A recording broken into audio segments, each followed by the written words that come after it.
지역민들이 가장 관심을 갖고 있는 이제 질문을 드리도록 할 텐데 제가 이제 뉴스 앵커를 하고 있기 때문에 뉴스에서 최근 들어서 가끔 이제 전해드리고 있습니다. 서울 문산 고속도로가 이제 개통이 됐고 2024년을 기점으로 이제 제2순환도로가 파주를 중심으로 건설이 되죠. 네. 예. 일단 저희 제가 경기 도당위원장을 맡고 있는데 그 남북의 차이가 많이 있어서 심지어 북도론도 나오고 있는 상황이에요. 네. 한 예로 교통비만 보더라도 남쪽에서의 한 달 교통비하고 북쪽에서 쓰는 거라면 2배를 많이 씁니다. 북쪽에서. 그만큼 이제 교통 상황이 열악한 거죠. 다행히도 지난해 11월 정도에 서울 문산고속도로가 개통이 됐고 말씀하신 것처럼 제2순환도로가 만들어져요. 그래서 김포에서 파주로, 파주에서 양주로 이렇게 쭉 도는 건데요. 전체 완성은 한 26년 정도 돼야 되고 파주를 중심으로 한 것은 이제 24년도까지 완성이 될 거고요. 또 하나는 저희가 남북 관계가 영원히 이렇게 가지는 않잖아요. 그래서 지금까지 문산에서부터 도라산까지의 전철화를 제 임기 동안 했고요. 네. 거기에 또 다시 도로도 만드는데 이 도로는 결국은 개성 거쳐서 평양을 거쳐서 신의주로 해서 이게 아시아나 하이웨이라고 그래서 이 가는 도로거든요. 저 서울 문산고속도로가 끝나는 지점에 다시 문산 도라산 그 도로를 만들고 이게 나중에 근본적으로는 북한 쪽까지도 이어지는 건데요. 제가 한번 해보고 싶은 거는 지금 물류에 대한 문제들이 계속 자율자동차 나오는 것처럼 자율주행 아마 화물차 이걸 한번 해보고 싶어요. 그래서 인천 항만이나 인천 공항에서 하역된 화물을 실어서 그게 서울 문산고속도로를 거치게 되면 서울 지역에 대한 물류도 비용을 줄일 수가 있고 대신 또 앞으로 북쪽으로 가는 또는 중국까지 가는 이런 물류에 대한 것들도 하는데 만들어진 지 얼마 안 됐기 때문에 여기에 자율주행을 한번 해보자. 대신 문제가 없는 건 아닙니다. 이게 우리 트럭 운전하시는 분들의 또 생계 문제도 있고 그렇기 때문에 여러 가지를 좀 고려해서 안전 문제도 좀 있고. 네, 해야 됩니다. 그래서 그렇다 그래도 우리가 자동차의 일종의 강국인데 또 전기 자동차만 믿고 있을 수 없고 이런 다양화된 것들을 생산해서 다른 나라에 수출하는 것도 방법이니까 그런 규제 완화를 통한 충분한 테스트베드 형태에 대한 시험 주행 이런 것들은 해볼 거를 우리가 좀 준비해 줘야 되는 거 아닌가. DMZ가 역설적으로는 또 이제 평화의 상징 지역이기도 했고 파주는 또 DMZ와 뗄 수 없는 관계.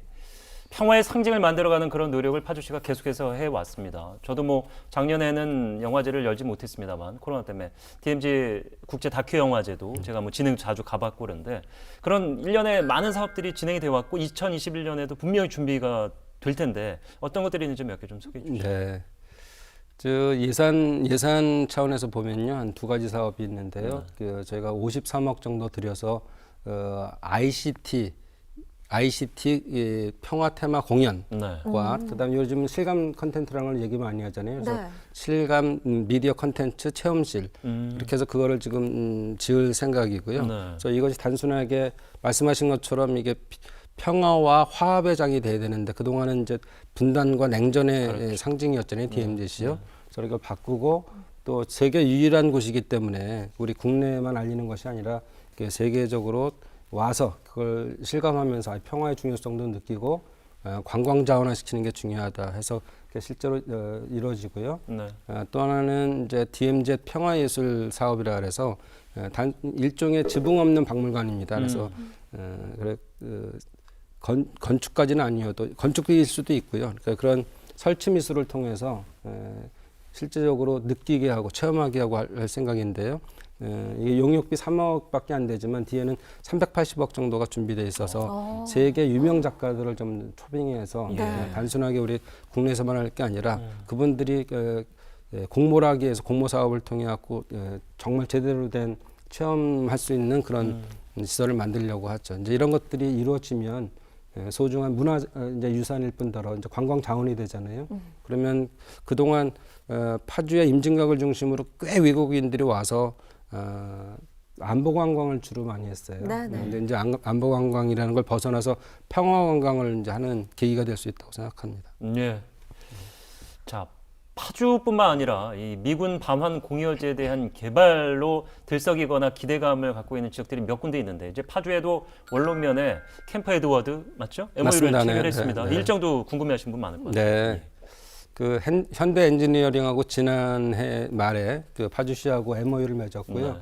1년간 이 사업 시행 계획을 내면 지자체가 그거에 대해서 심사를 하고 승인을 내게 돼 있습니다. 근데 규모가 5,892세대니까 거의 6,000세대가 되고요. 예. 20만 평에 대해서 이루어지는 것이고 예. 의미가 있는 건 아까 원룸면이라고 말씀하셨는데 지역적으로는 원룸면이 아파트가 한 군데도 없는 면단인데 그래서 그거에 대한 이거를 그동안 LG LCD가 있음에도 불구하고 이게 그 구조 조정으로 굉장히 경제가 침체되어 있거든요. 디프레스되어 있는데 그에 대한 보상 차원에서 다시 활기를 띨 수 있다는 게 하나 또 의미가 있고요. 물론 거기에는 뭐 단독주택, 공용주택을 짓는 것도 있지만 기부 체납을 통해서 공원도 짓고 뭐 이렇게 할 생각이고요. 다른 의미는 대통령 공약에도 들어가 있는데 이게 미군 반환 공유지라는 데가 굉장히 옛날에는 멀리 지었겠지만 그동안 도시가 팽창하면서 도시 내에 있기 때문에 지가가 높아요. 맞습니다. 네. 지자체의 열악한 예산으로는 해결할 수 없는 문제들이 있어서 저희가 대통령 공약에 미군 반환 공유지에 국가 주도 개발 이거를 집어넣었거든요. 그럼에도 불구하고 진척이 잘 안 됐었는데 캠프 에드워드를 통해서 이런 경우를 통해서 하나가 이루어진다면 다른 데도 이제 본보기가 될 거고 그런 미군 부대가 점유했던 지역이 다른 이렇게 산업시설이 되거나 주거시설이 되거나 공원시설이 되는 좋은 본보기가 될 수 있다고 생각합니다. 네.